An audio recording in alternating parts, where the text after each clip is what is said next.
दोस्तों कुछ ही दिन पहले वीडियो के ऊपर एक व्यूवर द्वारा कमेंट किया गया था कि जल्द से जल्द स्वदेशी जेट इंजन तैयार हो जाए, उसके बाद मैं सारे कर्मों से फ्री होकर गंगा स्नान के लिए चले जाऊंगा।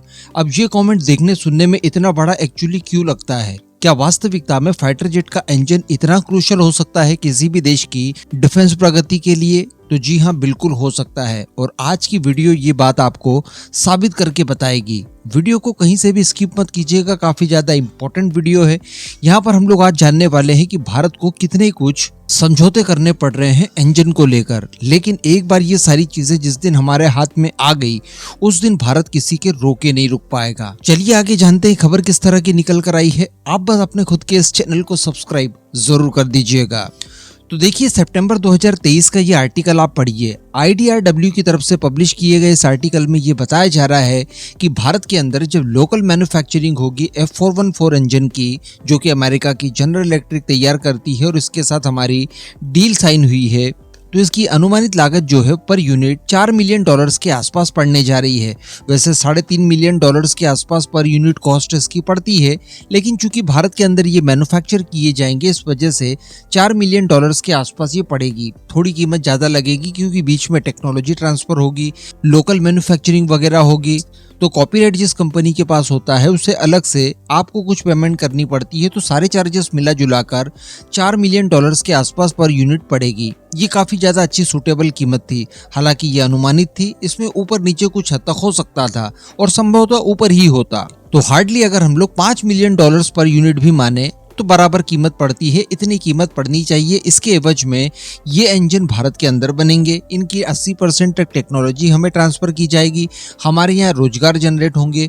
हमें बाद में अगर किसी तरह की कोई दिक्कत आती है तो इनके कंपोनेंट वगैरह, इनकी ओवरहॉलिंग सुविधा और बाकी की ट्रबल शूटिंग हम लोग खुद के स्तर पर कर सकेंगे। अमेरिका की ज्यादा निर्भरता नहीं रह जाएगी। तो ये एक अच्छी डील मानी जा सकती थी। लेकिन अब बताया जा रहा है कि जब भारत के अंदर 80% टेक्नोलॉजी ट्रांसफर के साथ ये F414 इंजन जब भारत के अंदर बनाए जाएंगे तो इनकी पर यूनिट कॉस्ट $10 मिलियन के आसपास पड़ेगी। जी हाँ, जिस तरह से $4 मिलियन एक अनुमानित कीमत बताई जा रही थी, ऊपर नीचे हो सकता था, वैसा ही इस $10 मिलियन में भी ऊपर नीचे संभावनाएं हैं, क्योंकि ये भी एक अनुमानित लागत है। क्योंकि ये बताया जा रहा है कि जनरल इलेक्ट्रिक की तरफ से प्रपोज की गई कीमत है। जनरल इलेक्ट्रिक ने बता दिया है कि भैया जब आप 80% टेक्नोलॉजी लेकर भारत के अंदर इनकी लोकल मैन्युफैक्चरिंग करेंगे तो आपको प्रति यूनिट $10 मिलियन कीमत लगभग पड़ेगी। अब यहाँ पर शुरू होगा नेगोशिएशन, जो HAL की तरफ से बोली लगाई जाएगी और फाइनली दोनों कंपनियों के बीच में एक फाइनल प्राइस को निर्धारित कर लिया जाएगा। तो अब $4 मिलियन की चीज अगर $10 मिलियन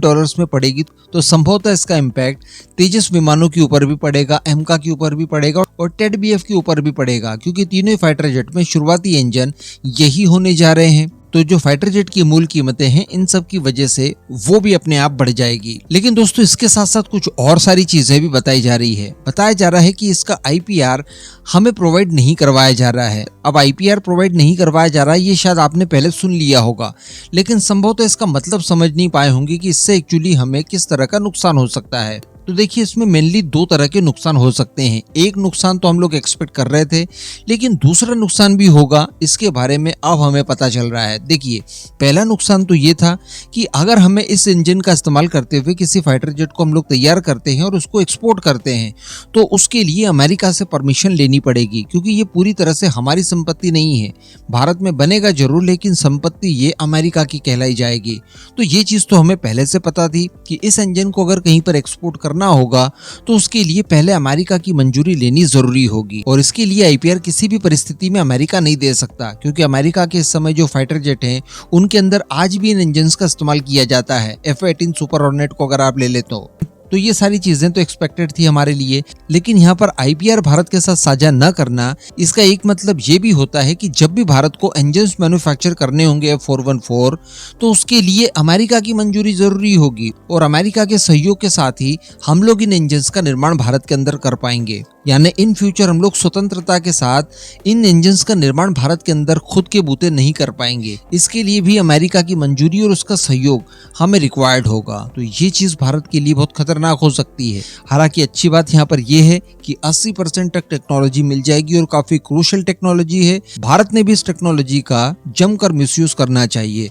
अगर सामने वाला देश आपके लिए इतना ज्यादा स्ट्रिक्ट रूल तैयार कर रहा है तो इसमें कोई इफ एंड बट नहीं बचता कि आपको भी उसकी तरफ से जो सहूलत मिल रही है उसका जमकर दुरुपयोग किया जाए। दुरुपयोग इन द सेंस जो हमारे ऑनगोइंग प्रोजेक्ट्स हैं, कावेरी इंजन का ही प्रोजेक्ट है, उसके अंदर इस टेक्नोलॉजी का और जो भी टेक्निकल सपोर्ट हमें अमेरिका की तरफ से मिलता है उसका भरपूर इस्तेमाल करना चाहिए इनकी नाक के नीचे से। तो अब आप पूरी तरह से समझ गए होंगे कि इंजन की टेक्नोलॉजी हासिल कर पाना, इंजन को खुद के बूते तैयार कर पाना कितना ज्यादा कठिन काम है। दशकों इसके ऊपर लगते हैं। बहुत अच्छी बात है कि हम लोग कावेरी इंजन को सक्सेसफुल तैयार करने के लिए बिल्कुल लास्ट सीढ़ी तक आकर खड़े हो चुके हैं और भविष्य में इस तरह की परेशानियां ना आए इसको लेकर अलग अलग फैसिलिटीज भी हम लोग तैयार कर रहे हैं, जैसा कल ही वीडियो में हम लोगों ने डिस्कशन किया।